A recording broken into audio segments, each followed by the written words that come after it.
Mastering the art of leading questions in English conversation. Hello everyone.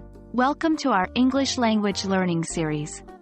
Today, we're diving into an intriguing aspect of conversational English: leading questions. This is a fascinating tool that can enhance your conversational skills and help you guide the direction of a conversation. Let's dive right in. In a conversation, a leading question is a type of question that prompts or encourages a specific answer. Instead of an open-ended query, it subtly guides the respondent towards the answer that the asker desires. Here's an example. 1. Open-ended question. What do you think about the new city park? 2. Leading question. Don't you love the new city park? See the difference? The first question is open-ended, allowing for any answer. The second, the leading question, subtly pushes the respondent to agree that they love the new city park.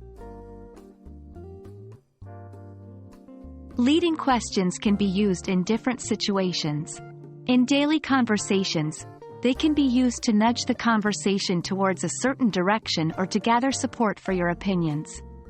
In professional situations, leading questions can be used during negotiations or sales pitches to sway the audience's perception.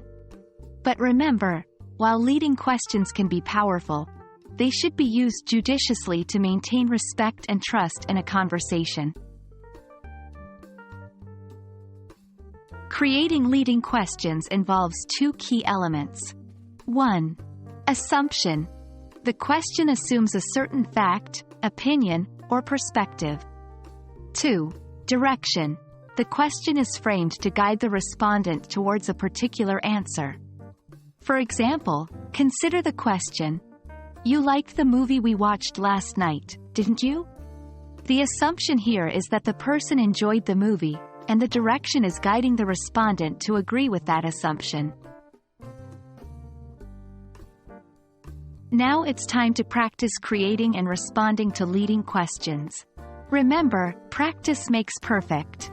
Here's a couple of exercises. 1. Turn the open-ended question, "What do you think of the new restaurant in town?" into a leading question. 2. Respond to the leading question, "You don't prefer coffee over tea, do you?" in a way that resists the assumed direction. Work on these exercises and start noticing leading questions in your everyday conversations. And that's a wrap on leading questions. We hope this lesson helps you navigate English conversations with more ease and confidence. Remember, practice these concepts, keep learning, and you'll see your English language skills flourish in no time. Happy learning!